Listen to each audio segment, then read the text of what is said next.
દેવા જ પડે. આમાં તો બેઠા બેઠા તમે ખાલી કાંડું પકડ્યું તો 5,000 રૂપિયા તો કે હા આપી દેવા પડે. કાં ડૉક્ટરને આપો તમે, કાં વકીલને આપો, અને કાં તો ફોજદારને આપો. દેવા પડે, દેવા પડે ને દેવા પડે. જો સત્કર્મમાં તમે નહીં વાપરો પૈસા, તો તમારા પૈસા બીજા ઠેકાણે ગયા વિના રહેશે નહીં. કારણ કે આ નિર્ણય છે શાસ્ત્રનો. બીજું કે આ રીતે જે પોતાનું ધન ખેરિયાત કાઢતો હોય, ત્યાગતો હોય ને, એને બીમારી નહીં આવે શરીરમાં. એને શરીરમાં કોઈ બીમારી નહીં આવે. તમે ખાતરી કરી લેજો કે શરીરમાં બીમારી આવે એટલે અમુક ધન છે ને એ સારા કામમાં વાપરી નાખો, બીમારી મટી જાય. અમુક ટકા ધન છે, અમુક ટકા સંપદા તમારી છે, બીમારી આવે એટલે એને ખર્ચ કરો, સારા કાર્યમાં વાપરો, એને બ્રહ્મભોજન કરાવી લો, આવા જ્ઞાન સત્ર કરો તમે. તો આ બધું એક પ્રકારનું ખેરિયાત કરવાની એક રીત છે. એટલે તમે જે સંપદા મેળવી છે એ તમારે શાસ્ત્ર નિર્ણય છે કે તમારે ધન કાઢવું જ પડે. બીજું કે વધારે ધન તમને મળે છે મતલબ ધનથી ધર્મ કરવાનો છે.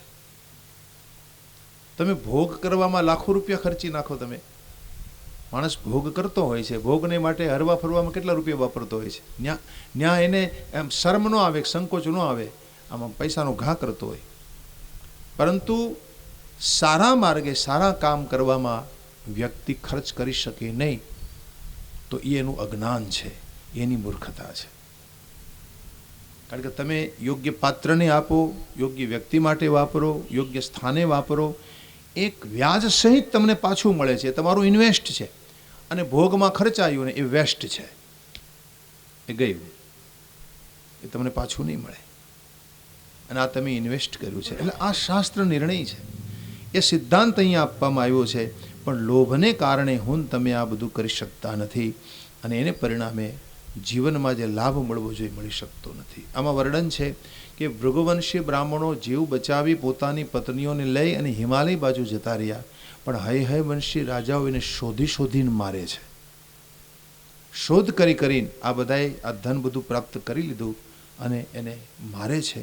એ વખતે આમાં લખે છે કે ભૃગુવંશી બ્રાહ્મણની એક સ્ત્રી જે ગર્ભવતી હતી, એણે હિમાલયમાં જઈને માને પ્રાર્થના કરી કે હે માં, હવે મોટા ભાગના અમારા પરિવારજનો છે એનો નાશ થઈ ગયો છે, મારા ગર્ભમાં હવે એક બાળક બચ્યું છે, તમે એની રક્ષા કરવામાં. લખે છે કે એણે ભગવતીની ઉપાસના કરી, જગદંબાની ઉપાસના કરી. આ ભૃગુવંશી સ્ત્રીએ કે જે અંતિમ વારસને પોતાની કુખમાં લઈને ફરતી હતી, એની રક્ષણ માટે, એને બચાવવા માટે, એ વખતે ભગવતી એને વચન આપ્યું કે આ તારી ઉદરમાં રહેલું બાળક છે, એ જ્યારે તારી પાછળ આવનારા ક્ષત્રિય હય વંશી રાજાઓ તને નુકસાન કરવા આવશે ત્યારે તારી જાંઘમાંથી પ્રગટ થશે અને હું તારી રક્ષા કરીશ. દેવીએ આવું વરદાન આપ્યું. પછી આમાં કથા આવે છે કે હિમાલય ક્ષેત્રમાં જ્યારે પોતે નિવાસ કરતી હતી ત્યાં આ બધા હય વંશી આવે છે અને એ વખતે એને મારવાની કોશિશ કરતા આ નારીની જાંઘમાંથી આ બાળક પ્રગટ થયું અને એની આંખમાં તેજના કિરણો નીકળતા પેલા બધાય અંધ થઈ ગયા, અંજાઈ ગયા. ભૃગુવંશી આજે નારીનું જે બાળક હતું એનું નામ હતું ઓર્વ. એ મુનિ બાળકનું નામ હતું ઓર્વ. એ ઓર્વની આંખમાંથી તેજના કિરણો નીકળ્યા અને પેલા જે ક્ષત્રિયો હતા એ બધા અંધ થયા. પછી શરણે આવ્યા. શરણે આવીને કીધું કે ભાઈ અમને ક્ષમા કરો, હવે અમે તમારું નુકસાન નહીં કરીએ. તો પેલાઓને પછી આંખો મળી અને એ ત્યાંથી વિદાય લે છે. અને આ મુનિ ઓર્વે ભૃગુવંશનું રક્ષણ કર્યું છે. તો આ આખી કથા જે આપને કહી એની પાછળનો એક જ ભાવ છે કે લોભ છોડો. પહેલાં કહ્યું ક્રોધ છોડો. ક્રોધને કારણે કેવા કેવા પરિણામો આવે છે એનું દ્રષ્ટાંત આપ્યું. અને હવે બીજું લોભને કારણે કે તમે ગમે એટલું ધન ભેગું કરો પણ જો બીજાને માટે ઉપયોગમાં ન આવે તો એ તમારું ધન નકામું છે, વ્યર્થ છે, એ તમને સુખ નહીં આપે. સત્કર્મ કરો. હા, તમારા ભોગ માટે જરૂર ખર્ચો, એમાં ના નહીં, પણ ભગવાને તમને ઘણું બધું આપ્યું હોય તો ખર્ચ કરો, મળેલાનો સદુપયોગ કરો. પછી જે કંઈ મળ્યું હોય, શરીર મળે, ધન મળે, સંપદા મળે, જ્ઞાન મળે, એનો સદુપયોગ કરો. આ વાત અહીં કહી અને પછી આમાં જન્મેજી પૂછે છે કે મહારાજા હય વંશ પ્રગટ કેમ થયો? જે હય વંશમાં આ રાજાઓ બધાએ ક્ષત્રિય રાજાએ ભૃગુવંશનો નાશ કરવાની કોશિશ કરી, પણ આ હય વંશ આવ્યો ક્યાંથી? પ્રગટ કેમ થયો? એટલે બહુ સરસ કથા કરી છે. વ્યાસ ભગવાન વર્ણન કરે છે. 17મા અધ્યાયનો 49મો મંત્ર. હય હયાનામ સમુત્પત્તિ શૃણુ ભૂપસ્ય વિસ્તરાત પુરાતનેષુ પુણ્યામ ચ કથામ પાપ પ્રણાશિનીમ.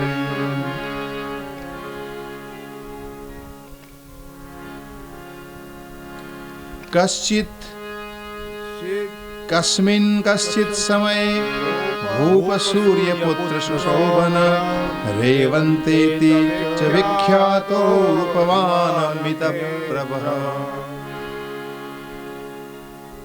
सुनो, एक बार पुरातनी कथा है, मैं आपको सुनाऊं. एक बार भगवान सूर्य का बेटा नाम था रेवत. सूरज नारायण ना दीकरा नाम હતું રેવત. આ રેવત નામના એ દીકરા, એની પાસે ઘોડો હતો, એનું નામ હતું ઉચ્ચેશ્રવા. ઉચ્ચેશ્રવા નામનો ઘોડો. એ ઘોડો લઈ એના ઉપર બેસી વૈકુંઠમાં ગયા હશે ઘોડો લઈને. શું લાગે છે તમને? ઘોડા ઉપર બેહીને કોઈ વૈકુંઠમાં જાય? માનો છો તમે? જાય ખરા ભાઈ? ન જાય? ન જાય? એની બુદ્ધિમાં નથી ઉતરતું. ગુરુ નાનક દેવ થયા ને, ગુરુ નાનક દેવ કેટલા વર્ષ થયા? 450-500 વર્ષ થયા. ગુરુ નાનક દેવના 2 દીકરા, એક લક્ષ્મીચંદ અને બીજા શ્રીચંદ. આ 2 દીકરા. શ્રીચંદને ગુરુ નાનક દેવે નાનપણથી એક બ્રાહ્મણને ત્યાં પાઠશાળામાં ભણવા મૂક્યા હતા. એ શ્રીચંદ ભગવાન કહેવાયા અને એ નાનપણથી સંન્યાસી થઈ ગયા. એણે જે સંન્યાસ પરંપરા શરૂ કરી એ ઉદાસી પરંપરા. આજે ઉદાસી અખાડો કહેવાય ને, આપણે ત્યાં જે અખાડાની પરંપરા છે ને, કોઈ સાધુને પૂછે, તમે તો કે હું અગ્નિ અખાડાનો, તમે તો કે હું નિરંજની અખાડા, તમે તો કે હું પંચાગ્નિ અખાડા. અમારે જુનાગઢમાં અખાડા બહુ છે. અમારે એક જૂના અખાડા છે, ભવનાથની પાછળ જે અખાડો છે એ જૂના અખાડા કહેવાય. આ બાજુ અખાડો છે તે પંચાગ્નિ અખાડો કહેવાય. તે પરંપરા છે આપણી, ઉપાસના પરંપરા છે. તો લક્ષ્મીચંદ અને શ્રીચંદ ઉદાસીન પરંપરામાં થયા. અને એમ કહેવાય કે શ્રીચંદ ભગવાનને જહાંગીર પોતાની સભામાં પધરાવતા. શ્રીચંદ ભગવાન ગુરુ નાનક દેવના દીકરા એ વિષ્ણુ સહસ્ત્ર નામના ઉપાસક હતા. કોના ઉપાસક હતા? વિષ્ણુના 1000 નામનો સતત પાઠ કરતા. તમે કલ્પના કરો, આવા મહાન સિદ્ધ પુરુષો આ ઉપાસના કરે છે. આપણને ખબર હોવા છતાંય આપણે કરતા નથી. અને એના ભાઈ લક્ષ્મીચંદ, એ લક્ષ્મીચંદ બહુ ઝાઝો સમય ન રહ્યા. એણે એના પિતાને કહ્યું કે હવે મારે વિદાય લેવી છે વૈકુંઠ. એટલે પોતે પોતાના ઘોડા ઉપર બેસી અને બધા દેખતા રહી ગયા. ઘોડા સહિત આકાશમાં ઉડ્યા. ઘોડો આકાશમાં ઉડ્યો, સબ દેખતે રહી ગયા. તો લક્ષ્મીચંદ ઘોડા સહિત આકાશમાં અંતર્ધ્યાન થયા. 500 વર્ષ પહેલાની કથા. આ તો સૂરજના દીકરા છે. રેવત તો સૂરજના દીકરા છે ને. એ જો ઘોડા ઉપર બેહીને વૈકુંઠમાં જાય તો એમાં કંઈ ખોટું હોઈ શકે ખરું? કહો. યોગ સિદ્ધિથી બધું સંભવ છે. યોગ સિદ્ધિથી 345 વર્ષનું આયુષ્ય પામી ચૂકેલા, ભોગવી ચૂકેલા તૈલંગ સ્વામી. સાંભળ્યું છે નામ તૈલંગ સ્વામી? અંગ્રેજી શાસન સુધી હતા તૈલંગ સ્વામી. 345 વર્ષ આ ભૂતળ ઉપર રહેલા. અને એ તૈલંગ સ્વામી ગંગાની સપાટી ઉપર આમ ચાલતા જતા. તમે ચાલો જોઈ જાઓ, ચાલી શકો છો. અને એનું શરીર કેવું હતું ખબર છે? મોટું પીપળું હોય ને એવું. પીપ જેવું પેટ હતું એનું. પીપ જેવું મોટું પીપળું કેમ હોય એવું મોટું બધું. બજરંગદાસ બાપાના 5 પેટ થાય એવું પેટ હતું તૈલંગ સ્વામી. પહાડી શરીર એકદમ. અને મહાન યોગી પોતે. અને મન થાય ને પોતાને તો દિગંબર અવસ્થામાં કાશીની ગલીઓમાં ફરતા હોય. એકદમ દિગંબર, વસ્ત્ર વગરના. એમાં અંગ્રેજી શાસન હતું. અંગ્રેજોને કોઈ ફરિયાદ કરી કે ભાઈ એક બાવો રખડે છે આમ દિગંબર અવસ્થામાં, તેને પકડો ને.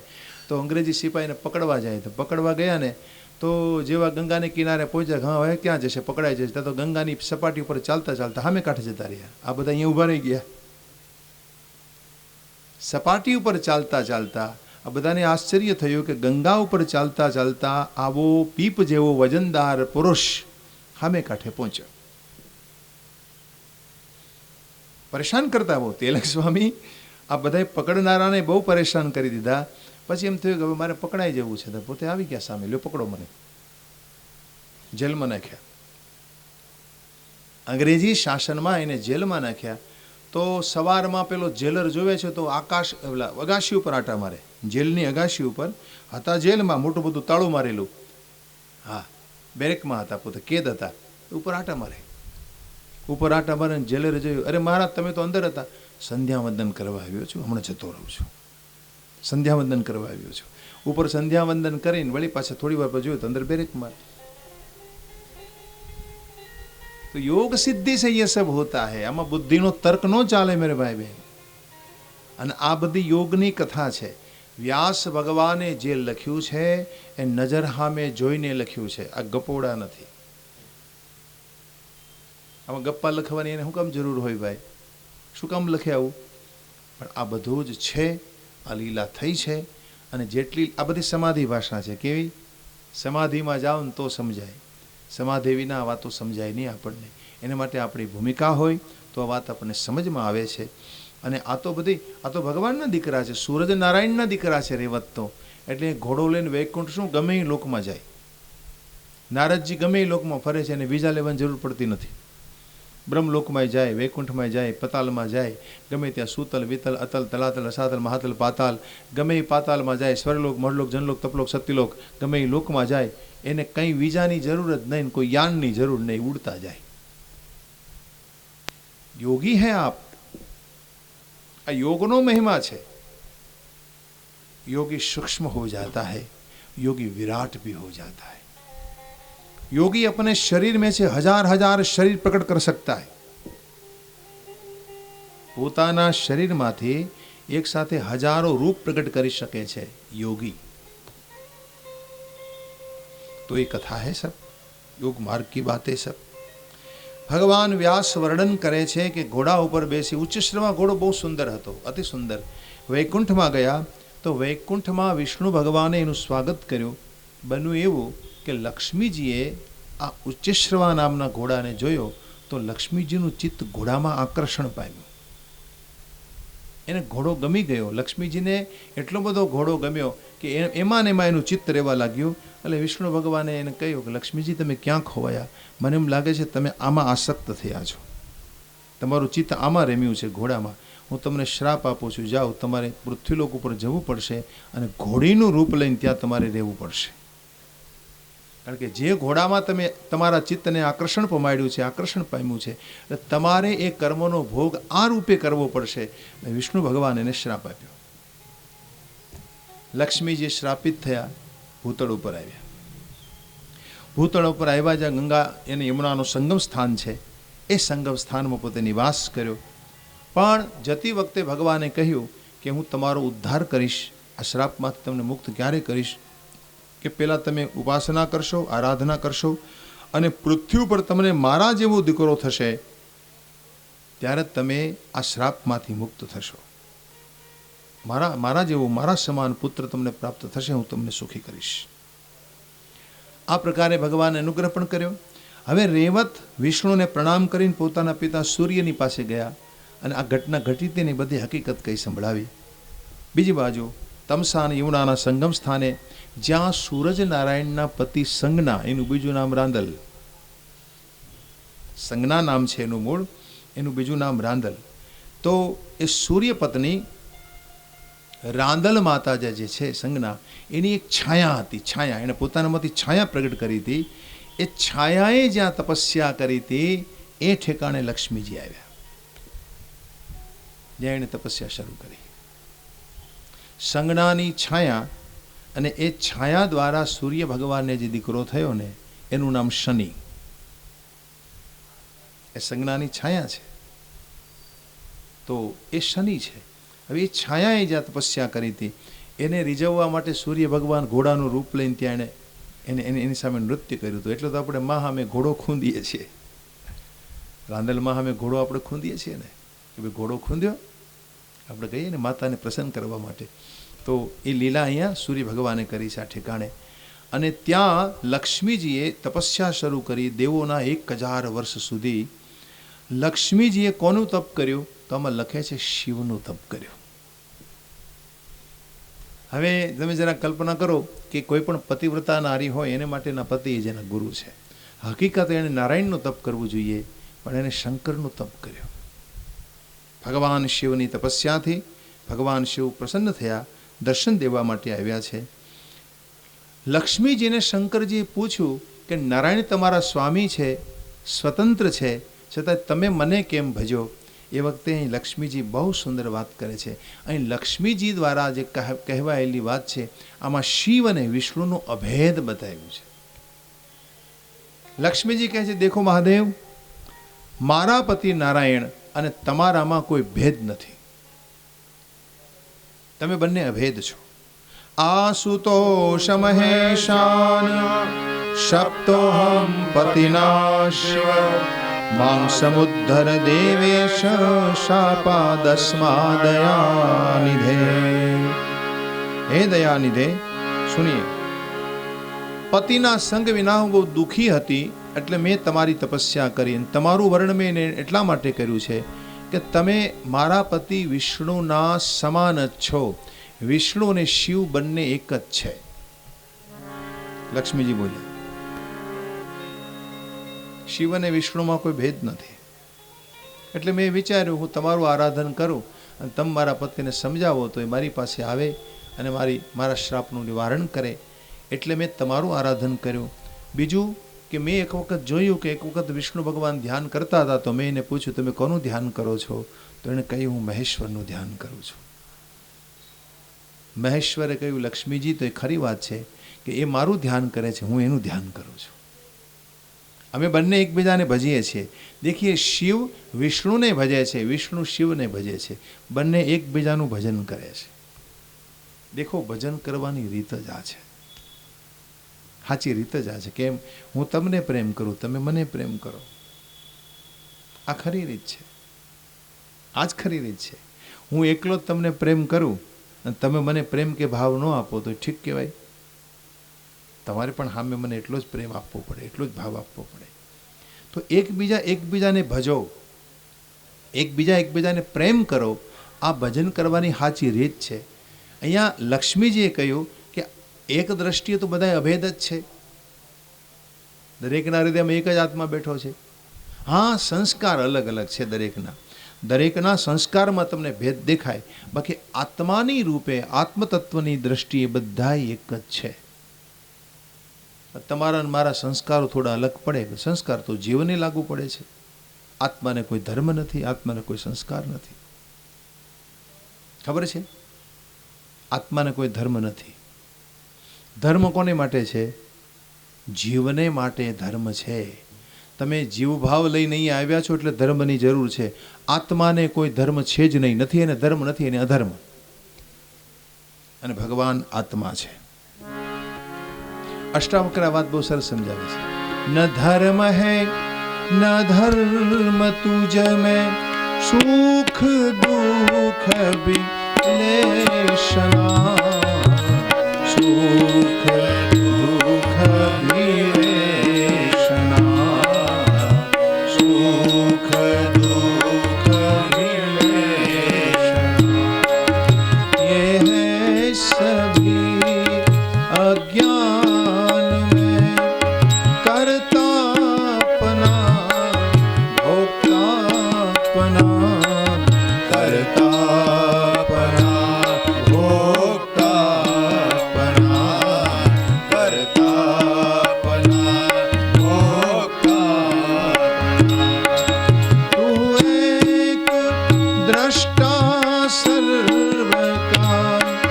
इस दृश्य से है दूर तर पहचान अप को पहचान अपने आप को।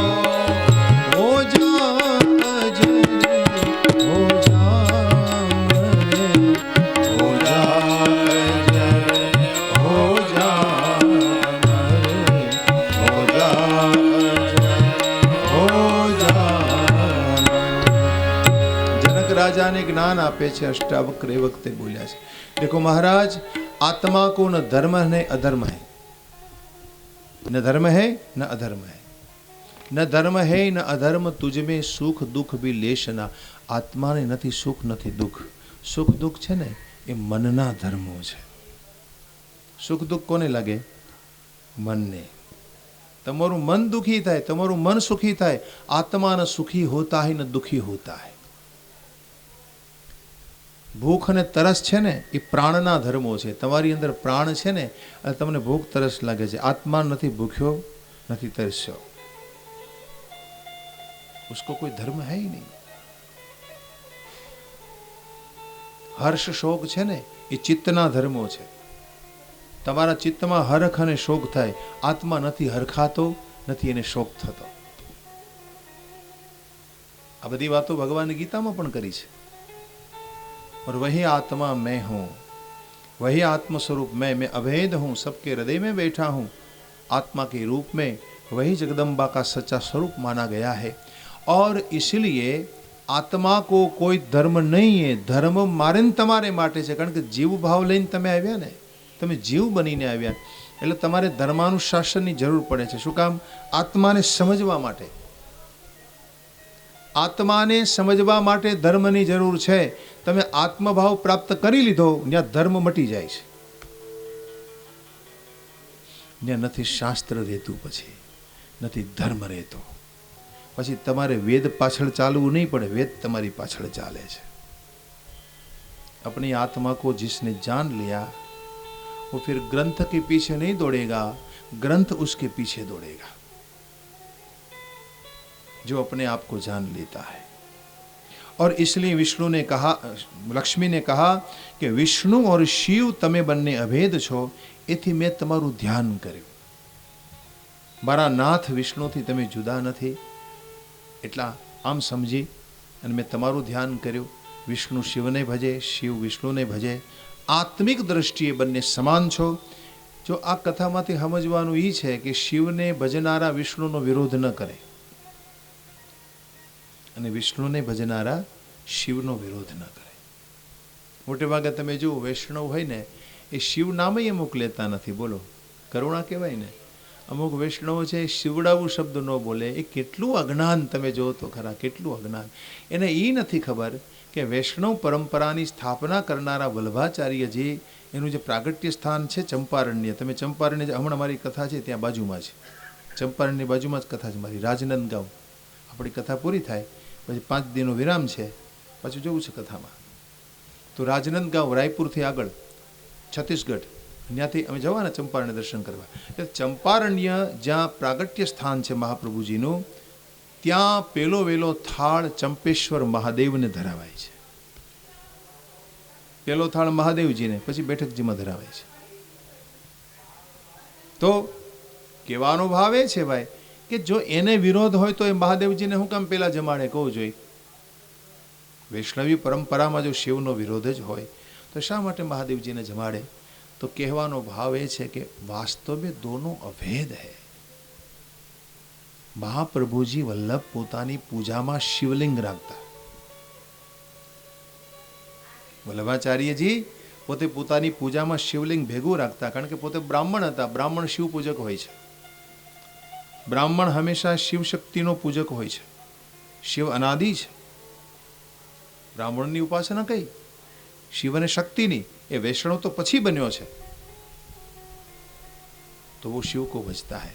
और शिव विष्णु ने भजे छे, विष्णु शिव ने भजे छे। तो आ बधी कथा कहेवानो एक ज भाव छे कि आपणे अभेद समजाववानी आ कोशिश छे। अभेद अने धर्म एने कहेवाय कि जे आपणे अभेद तरफ लई जाय। भेद वधारे धर्म नहीं, भेद घटाड़े एने धर्म कहेवाय।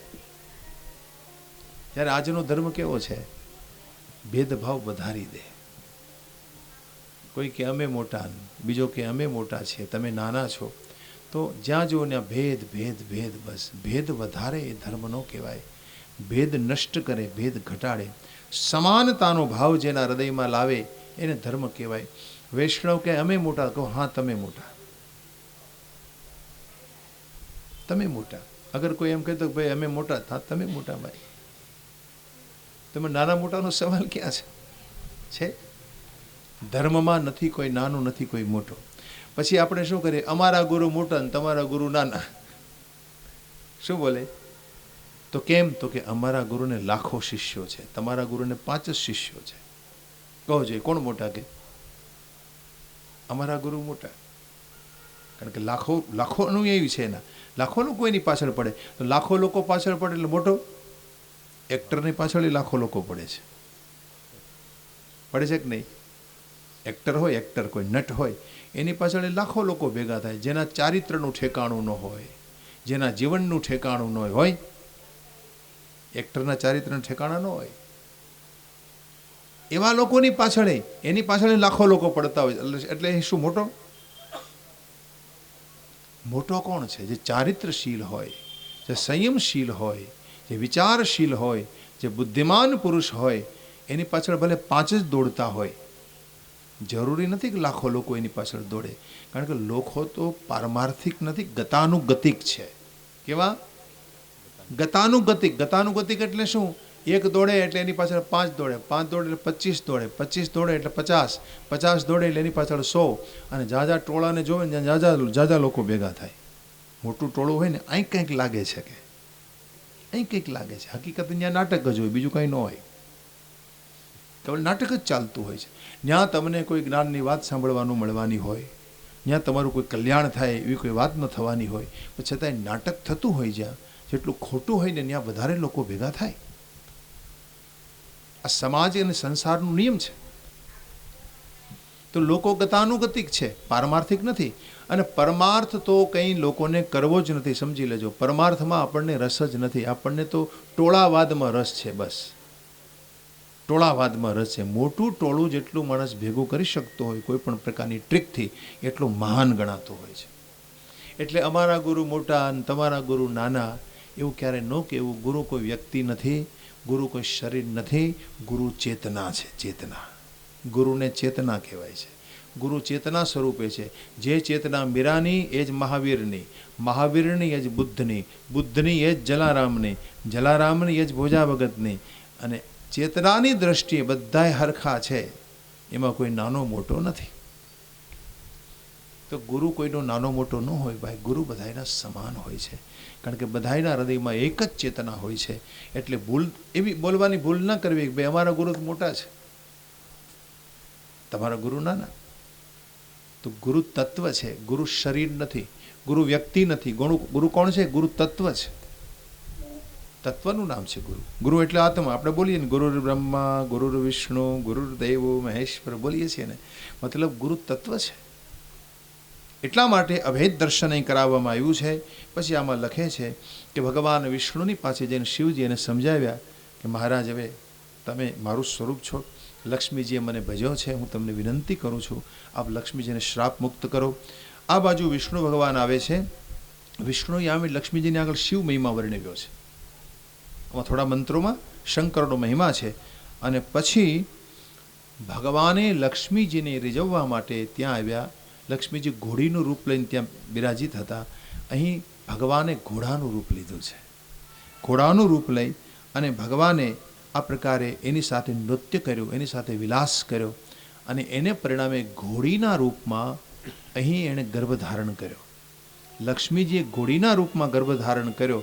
અને એ ગર્ભાવસ્થા દરમિયાન એ જે પુત્ર પ્રસવિત કર્યો એમણે, એ ઘોડીના રૂપ દ્વારા ગર્ભધારણ. હય એટલે ઘોડો. હયનો અર્થ થાય ઘોડો. ઘોડા અને ઘોડી દ્વારા ગર્ભધારણ થયો. અને એ પુત્ર મનુષ્યના રૂપમાં પ્રગટ થયો. એટલે એનું નામ પડ્યું હય હય. એટલે દીકરાનું નામ થયું હય હય. આ હય હય નામના પુત્રનો જન્મ થયો છે.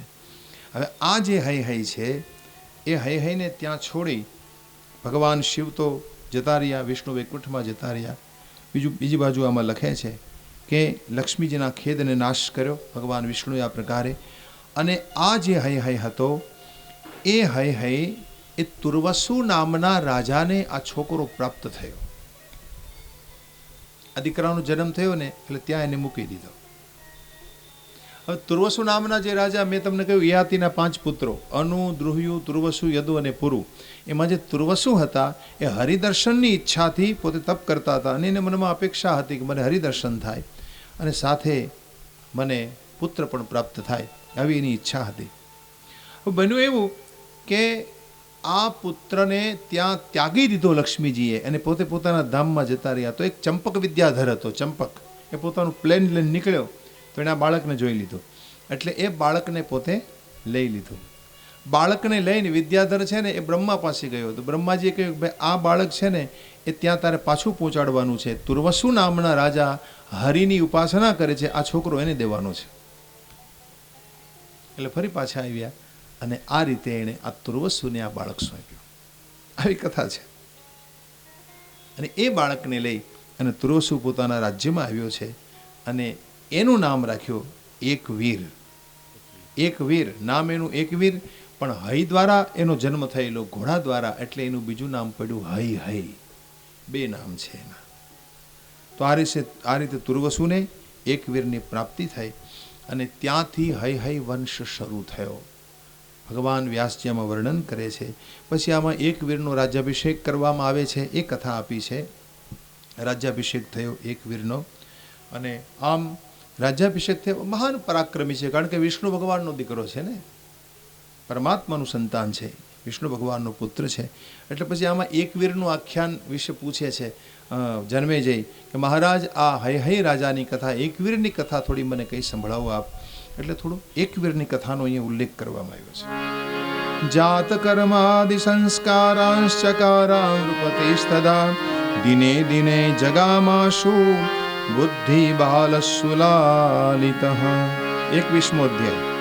પછી આગળ કહે છે નૃપ સંસારજમ પ્રાપ્ય સુખમ પુત્ર સમુદ્ભવમ ઋણત્રય વિમોક્ષમ ચે મેને તેન મહાત્મનઃ. 21મા અધ્યાયનો બીજો મંત્ર બોલ્યો હું. હવે ત્રીજો મંત્ર. ષષ્ઠે અન્નપ્રાશનમ તસ્ય કૃત્વામાસી યથાવિધિ ત્રુતયેથ તથા વર્ષે ચૂડાકર્ણમોત્તમમ. ચૂડાકર્ણમોત્તમમ. માંડ જેડો કા. આમ તો ક્રમમાં જ છે. આપણે હમણાં 17મા અધ્યાયમાં હતા ને, પછી આ બધી કથા ચંપક વિદ્યાધરની આવી 1-2 અધ્યાયમાં, ત્યાર પછી સિદ્ધિ ચંપકે. સાચી વાત છે. તો અહીં લખે છે જાત કર્મ સંસ્કાર બાળકના કરવામાં આવ્યા અને પછી એ બાળક મોટો થાય છે, એનો અભિષેક કરવામાં આવે છે એકવીર. હવે એ એકવીર નામ છે એનું. હવે એક વખત આ યુવક મોટો થયા પછી ગંગાને કિનારે પહોંચ્યો. હવે ગંગાને કિનારે જાય છે, ત્યાં એક મનોહર કાંતિવાળી કન્યા એણે જોઈ, રુદન કરતી હતી. એની બાજુમાં આવી અને પૂછ્યું, એટલે એણે આખું વૃત્તાંત કહી સંભળાવ્યું. આ કન્યાએ એકવીરને વૃત્તાંત કહ્યું. શું? તો કહ્યું મહારાજ રેભ્ય નામના એક રાજા છે. રેભ્ય નામના એક રાજા છે, એ યજ્ઞ કરે છે. હવે રેભ્ય રાજાએ યજ્ઞ કર્યો. યજ્ઞ દ્વારા એને ત્યાં એક દીકરીનો જન્મ થયો. એનું નામ છે એકાવલી. હવે આ એકાવલી નામની એમની પુત્રી અને એની એક પ્રધાન પુત્રી છે. આ પ્રધાન પુત્રી જે છે એ હું છું. મારું નામ યશોવતી છે, એ મારી સખી છે. હવે આ એકાવલીને હું, આ બંને એક વખત સાથે ફરતા હતા અમારા ઉપવનમાં. અમે ફરી રહેલા હતા. હવે એ દરમિયાન શું થયું, અમે રમી રહેલા ત્યારે કાલકેતુ નામનો રાક્ષસ આવ્યો અને આ કાલકેતુ રાક્ષસે અમારું હરણ કર્યું. અમારું હરણ કરીને અમને એના કેદખાનામાં પૂરી દીધા. દેખો મહારાજ, એકાવલીને ઘરમાં રાખી એની રક્ષાની વ્યવસ્થા કરી અને ત્યાર પછી આ પ્રકારે એની રક્ષા કર્યા પછી એની સાથે પરણવા ઈચ્છે છે મહારાજ. હું મહા મહેનતે માંડ કરીને એના કેદખાનામાંથી બહાર આવી શકી છું કે જેથી મને કોઈ સહાયક મળી જાય મહારાજ. તમે મને મળ્યા છો તો મારા સંકટનું તમે નિવારણ કરો મહારાજ. હું એટલા માટે રડી રહી છું. એકવીરે પછી પોતાનો પરિચય આપીને કહ્યું કે ભાઈ હું છું, મારું નામ એકવીર, અને હું તને સંકટમાંથી છોડાવીશ. તું મને રસ્તો બતાવી દે, બસ સંકટમાંથી હું તમને બંનેને બચાવીશ. આમ કહી અને એકવીર ત્યાંથી ચાલ્યા યશોવતી સાથે. હવે યશોવતી સાથે ચાલતા જ્યાં આમાં લખે છે કે કાલકેતુ નામના રાક્ષસનું જ્યાં નગર હતું ત્યાં પહોંચે છે, અને ત્યાં પહોંચી કાલકેતુ નામના રાક્ષસનો વધ કરી, આમાં લખે છે કે પત્ની બનાવવા માટે બહુ આગ્રહ કરતો હતો કાલકેતુ રાક્ષસ એકાવલીને, પણ એ વખતે એકાવલીએ એનાથી બચવા માટે એક કેદખાનામાં માની ઉપાસના કરી. એ માનો મહિમા બતાવવામાં આવ્યો છે. મા ભગવતી જગદંબાની ઉપાસના કરી, અને એ ઉપાસનાને પરિણામે ભગવતી એની રક્ષા કરીને રક્ષા કવચ આપ્યું, અને આ બધો માર્ગ ખુલ્લો કરી આપ્યો. અને આ રીતે યશોવતી એકવીરને લઈ પછી એકવીરે કાલકેતુનો વધ કરી અને એકાવલીને જેલમાંથી મુક્ત કરી. બંને ભગવતી દેવીની સાથે ઉપાસના કરી. કાલકેતુ નામના અસુરનો વધ થયો અને પોતે એકાવલી સાથે પરણ્યા છે. અને આમ એકાવલીને લઈ અને એકવીર પોતાના રાજ્યમાં આવ્યા. તો આ આખી કથા ઘણા અધ્યાયોમાં આપી છે, પરંતુ આપણે આગળ વધવું પડશે સમય અનુસાર. એટલે આ આખી કથા એક આખ્યાનના રૂપમાં છે, વાર્તાના રૂપમાં છે. પણ આ કથાનું જે હાર્દ છે હું આપને કહી દઉં કે કોઈ પણ પ્રકારના સંકટમાંથી જો છૂટવું હોય તો ભગવતીની ઉપાસના કર્યા વિના તમે છૂટી નહીં શકો. એકવીરે આ કાર્ય કઈ રીતે કર્યું, કેમ આ બધું કરી શક્યા, એને માટે આમાં લખે છે કે એમણે દેવયોગે દત્તાત્રેય ભગવાન પાસેથી એક મંત્ર લીધો હતો. દત્તાત્રેય ભગવાન પાસેથી આ મંત્ર એને મળ્યો હતો. આ મંત્રનો જપ કરતા કરતા એ પોતાના બધા કાર્યો સિદ્ધ કરી શકે. આ મંત્ર કયો? આ મંત્ર અહીંયા આપ્યો છે. રીંગ ગૌરી રુદદયિતે યોગેશ્વરી હુમ ફટ સ્વાહા. આ મંત્ર આપ્યો છે. એ મંત્રનો જપ કરતા હતા એકવીર. રીંગ ગૌરી રુદ્રદયિતે યોગેશ્વરી હુમ ફટ સ્વાહા. આ જપથી એ બધાની અંદર પ્રવેશવાની શક્તિ પ્રાપ્ત કરી શકેલા. એટલે ગમે એવા કેદખાનામાં પણ પોતે પ્રવેશ કરી શક્યા અને એમાંથી બહાર નીકળી શક્યા. એટલે આ મંત્ર જપનો અહીં મહિમા ગાવામાં આવ્યો છે. ભગવતી જગદંબાની કૃપાથી એ પોતાનું કાર્ય સિદ્ધ કરી શક્યા. પછી એણે એકાવલી સાથે વિવાહ કરી અને થોડો સમય વીતે છે એટલે એને ત્યાં દીકરાનો જન્મ થાય છે. એનું નામ છે કૃતવીર્ય. કૃતવીર્ય અને કૃતવીર્યના જે દીકરા થયા એનું નામ પડ્યું કાર્તવીર્ય. આ કાર્તવીર્યનું બીજું નામ સહસ્ત્રાર્જુન. જેનામાં 1000 હાથ હોય ને એટલું બળ હતું, એટલી શક્તિ હતી, એટલે એનું બીજું નામ પડ્યું સહસ્ત્રાર્જુન.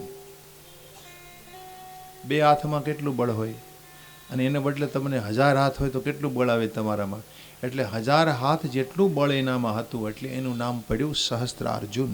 આ સહસ્ત્રાર્જુન એ એકવીર યાને હૈહૈ રાજાના દીકરા છે, અને એમણે દત્તાત્રેયને પોતાના ગુરુ બનાવ્યા. અબ દેખો, ઉપાસના એના વારસામાં આવી.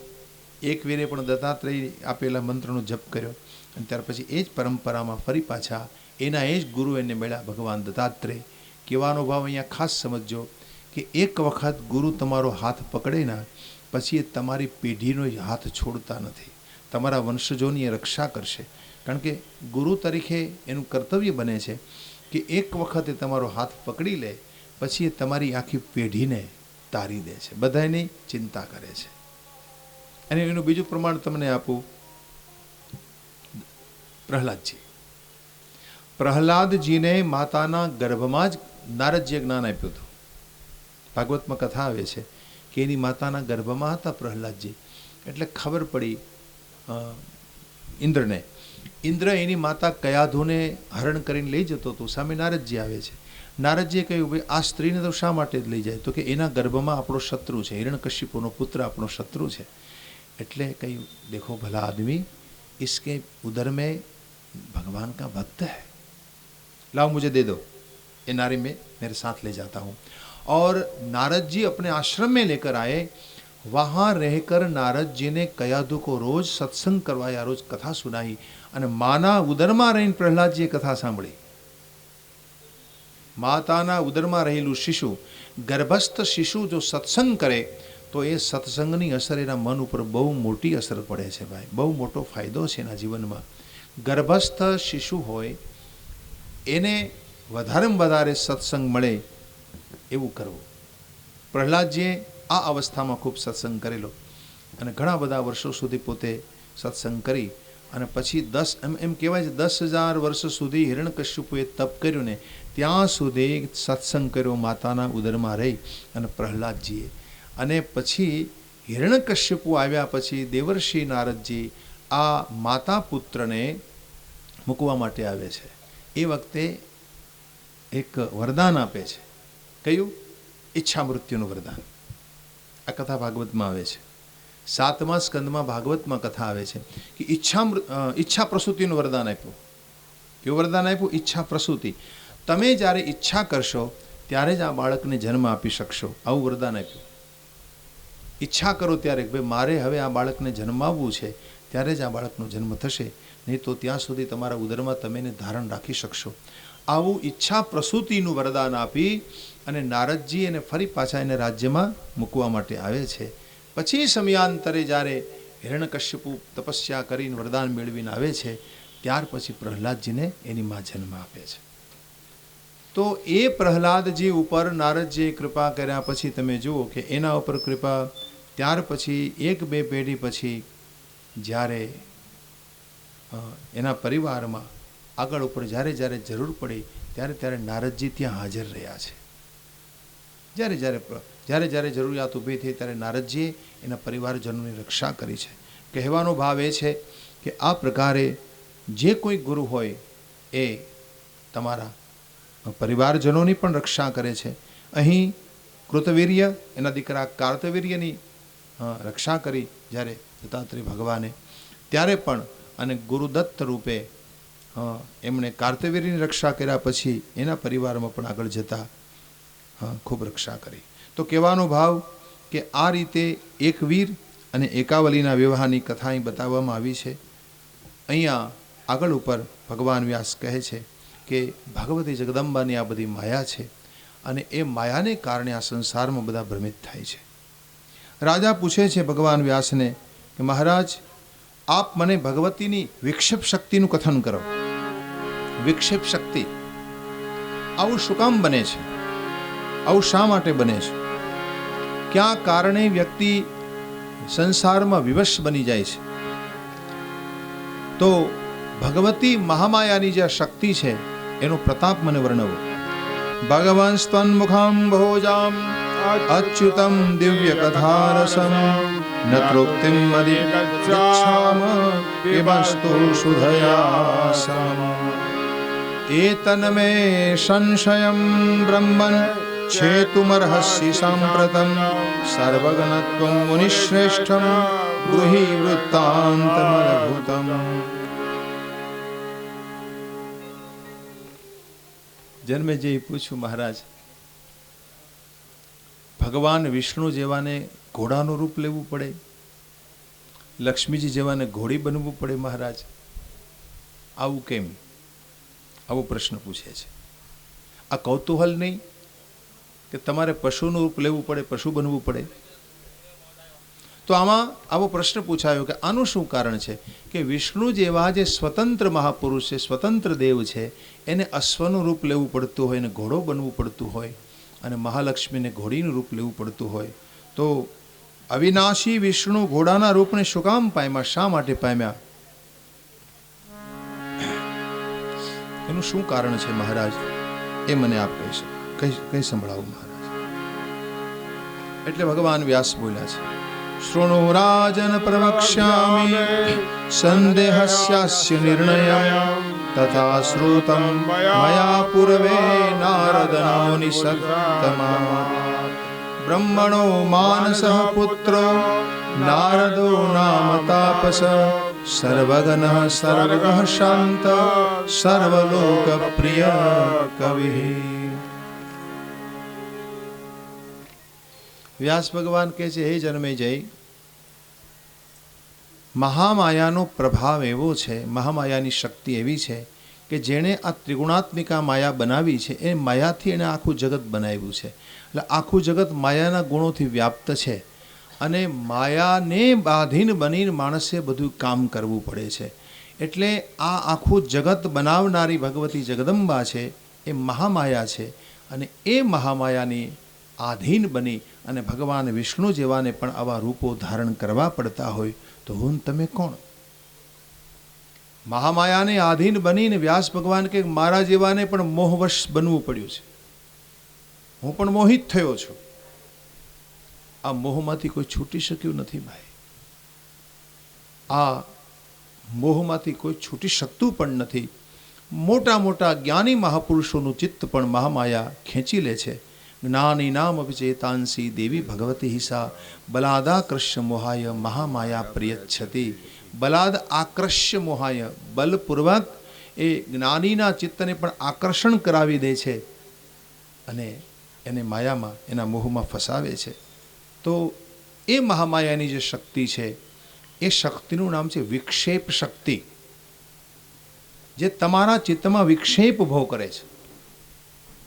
હવે એવું ચિત્તમાં વિક્ષેપ ઊભો કરે છે કે તમે બધું વિસરી જાઓ, તમે બધું જ ભૂલી જાઓ કે હું કોણ હતો, મારી કઈ અવસ્થા છે, મારી કઈ સ્થિતિ છે, હું પહેલાં કોણ હતો, એ બધું તમે ભૂલી જાઓ. દેખીએ, હું તમે જન્મ લઈને આવ્યા છીએ. હવે આની પહેલાં આપણે હજારો જન્મ લીધા, આમાંના એકે જન્મ તમને યાદ છે ખરા?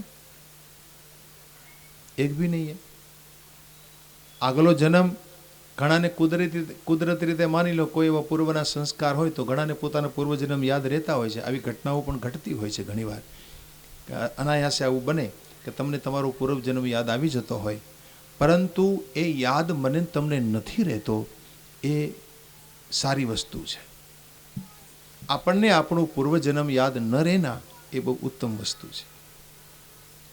જો એવું હોય ને, આપણને આપણું પૂર્વજન્મ યાદ રહેતું તો શું થાય ખબર છે? માની લો કે તમે આ જન્મમાં કોઈ હાથમાં ઠેલી લઈ અને બકાલા માર્કેટમાં બકાલું લેવા ગયા.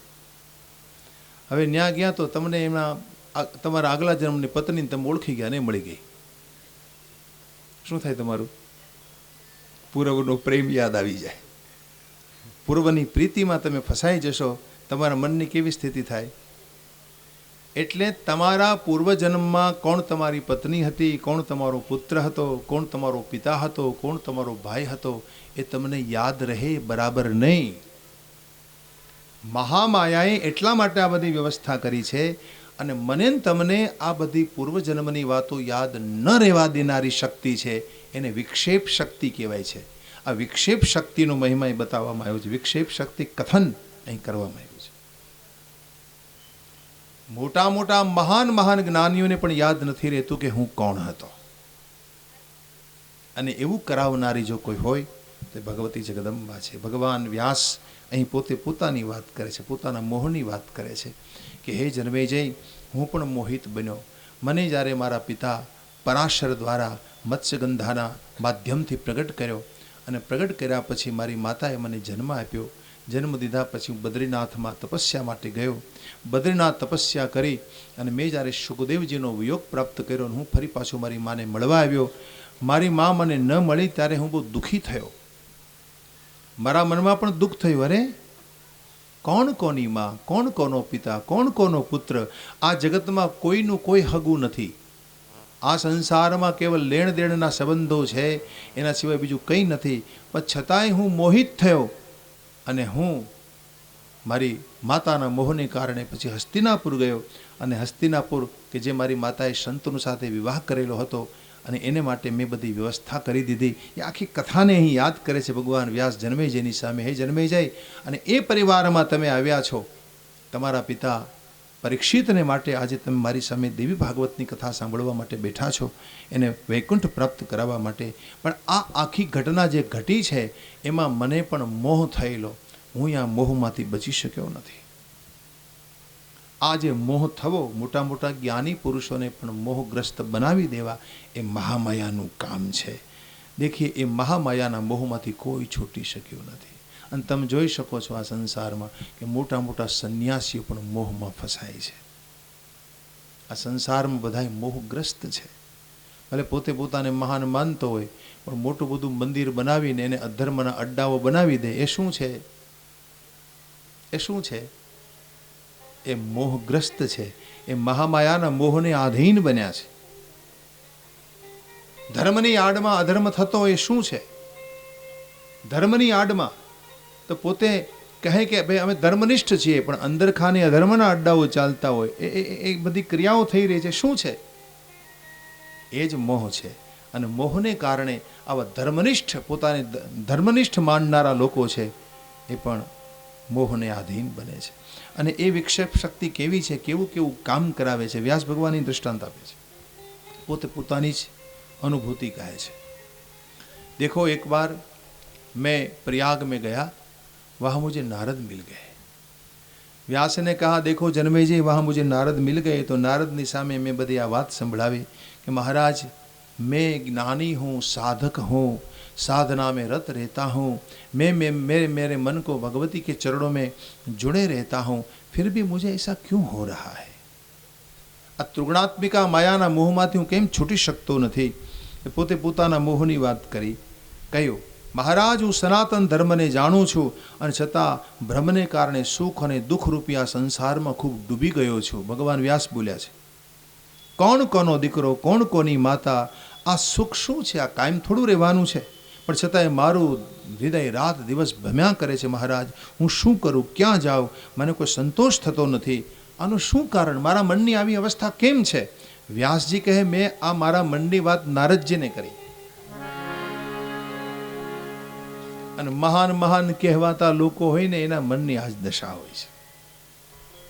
આપણે મન ભલે મહાન દેખાતા હોય, આપણને એમ લાગે કે આ બહુ મોટા છે, મહાન છે, મોટો આશ્રમ બનાવીને બેઠા છે તો એ મહાન હશે, કંઈક સાધના કરતા હશે. પણ એ સાધના ન કરતા હોય એના ચિત્ત ભમતા હોય છે. કારણ કે મહામાયાનો આ પ્રતાપ છે મેરે ભાઈ બહેન. મહામાયાના પ્રતાપથી કોઈ બચી શક્યું નથી. એટલે વ્યાસ ભગવાને મનની વાત કરી દીધી કે યેન મેં હૃદય મોહાત ભ્રમતીતિ દિવાનિશમ કિં કરોમિ ગચ્છામિ સંતોષો નાદિ ગચ્છતિ. किंग करोमि, हे नारद जी मैं क्या करूं, मेरा मन भ्रमित हो रहा है, मेरे मन में कोई संतोष नहीं हो रहा, मेरा मन घूम दोलारूढ़ मनोमित्र. જેમ લોલક કેમ ઘૂમે, લોલક ઘડિયાળનું લોલક કેમ આમથી આમ ભમતું હોય, ઘૂમતું હોય, વૈસે મેરે મન की हालत है महाराज. चंचलम न स्थिरम भवेत, મારું મન સ્થિર બનતું નથી, મારું મન ચંચલ કેમ રહે છે? આનું શું કારણ છે? व्यास भगवान के मैं नारद जी ने पूछूं. नारद जी कही देखो व्यास जी मेरी बात सुनो, इस संसार में कोई भी प्राणी मोह के बिना नहीं होता. कोई भी प्राणी आ संसार में मोह वगर नो कोई छे ज नहीं. तो के प्राणी नहीं, देव भी? तो के हाँ, ब्रह्मा भी नहीं. ब्रह्मा को भी मोह होता है, विष्णु को भी मोह होता है, और रुद्र ने पण मोह थाय छे. भला सनकादि ऋषियों ने पण मोह थाय छे, कपिल मुनि ने पण. कपिल मुनि जेवाने मोहने कारणे तमे जो कि सगर राजाना 60,000 दीकराओने एने बाळीने भस्म कर्या. शुं काम? क्यों? मोह के कारण क्रिया हो गई. मोह का कारण अहंकार है, और अहंकार के कारण आदमी मोहग्रस्त होता है. ये मोहांधकार है. मोह एक प्रकारનો અંધકાર છે, અને એ મોહરૂપી અંધકારને પ્રગટ કરનારો અહંકાર છે વ્યક્તિનો. અને અહંકારને કારણે કપિલ જેવા મહાપુરુષોની આંખમાંથી તેજના કિરણો નીકળે અને સગર રાજાના 60,000 પુત્રો બળીને ભસ્મ થઈ જતા હોય તો इसके मूल में है क्या? केवल मोह है. तो महाराज मोह के बिना इस संसार में कोई है नहीं. તમામ લોકો માયાથી વીંટાયેલા છે, અને માયાને કારણે આ જગતમાં એ ભ્રમણ કરે છે, અને ચિત્તની વૃત્તિ છે એની ભ્રમિત થયા જ કરે. અને એટલા માટે મહાપુરુષો સતત સાવધાન રહે છે. માણસે નિરંતર સાવધાન રહેવું પડે, અને મનનો ભરોસો તો કોઈ દી કરવો જ નહીં. તમારું મન ક્યારે કેવો વ્યવહાર કરશે, તમારું મન ક્યારે કઈ દિશામાં ભાગશે, તમારું મન છે ને એ ક્યારે તમને કઈ દિશામાં લઈ જશે એ કોઈ જાણતું નથી. આજે ભલે કથામાં બેઠા હોય તમને લાગે મન ડાયું ડમરું થઈ ગયું છે, પણ કથામાંય ભમતું હોય, અથવા કથા પૂરી થાય એટલે હતા એવા નેવા, કોઈ ફરક નહીં. ગમે એટલી કથા સાંભળી હોય, મન સુધરે છે? મન સુધરતું જ નથી. અને મનને સુધારવું કઠિન છે.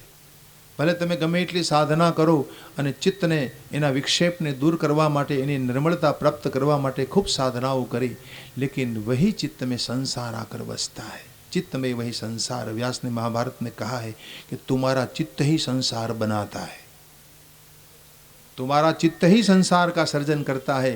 જે કંઈ સંસાર બહાર હોય કે ન હોય, તમારા ચિત્તમાં એ સંસાર વસેલો હોય ત્યાં સુધી તમને આ જગતમાં ક્યારેય સુખ નહીં મળે. કારણ કે ચિત્તની વૃત્તિ છે કેવી? તો ઘડીકમાં ભોજનની ઈચ્છા થાય, ઘડીકમાં ધનની ઈચ્છા થાય, ઘડીકમાં વિષય ભોગની ઈચ્છા થાય, ઘડીકના રતિ સુખને પ્રાપ્ત કરવાની ઈચ્છા થાય. તો આ મારું તમારું ચિત્ત આવી ઈચ્છાઓ કર્યા જ કરે છે. કરે છે કે નહીં? અહીંયા કલાક બેસો એટલે થોડુંક પાણી પીવું થાય કે નહીં? 12 વાગે ત્યાં હવે ભોજન મળે તો સારું. વૃત્તિના કઈ ઠેકાણા છે? બોલો. આ વ્યાસ બોલે છે આમાં, ચિત્ત વૃત્તિસ્તુ વક્તવ્યા યાદૃશી યસ્ય જાયતે શુભાવા અશુભાવાપી ના ગોપ્તવ્યા કદાચન. મારા તમારા ચિત્તમાં શુભ અને અશુભ ભાવનાઓ પ્રગટ થયા જ કરતી હોય છે. પછી કહે ભોજનેચ્છા ધનેચ્છાપી રતિચ્છા વા ભવેદપી યાદૃશી તસ્ય ચિત્તે તુ કથનીયા પરસ્પરમ. ભોજનેચ્છા, ઘડીકમાં ભોજનની ઈચ્છા કરે, ઘડીકમાં ધનની ઈચ્છા કરે. કથામાં બેઠો બેઠો હિસાબ કરતો હોય, ફલાણો ચેક હજુ આવ્યો નહીં હોય, ચેક આવવાનો હતો, ખાતામાં જમા થઈ ગયો હશે, એકાઉન્ટમાં, મોબાઈલમાં જોઈ લે બેલેન્સ આવ્યું કે નહીં. આવી અવસ્થા છે ચિત્તની. ચિત્ત જ્યાં લગાડવું જોઈએ, જ્યાં એકાગ્ર બનવું જોઈએ, ત્યાં તમે એકાગ્ર રાખી શકતા નથી. આ તમારી ચિત્તની વૃત્તિની આ અવસ્થા છે. ઘડીકમાં ભોજનેચ્છા, ઘડીકમાં ધનેચ્છા, ઘડીકમાં રતિચ્છા, આવું લખે છે ભગવાન વ્યાસ. અને આવી ભાવનાઓ તમારા હૃદયમાં પ્રગટ થયા જ કરતી હોય તો તમને મોહ નહીં થાય ભાઈ? એ મોહ થવાની નિશાની છે.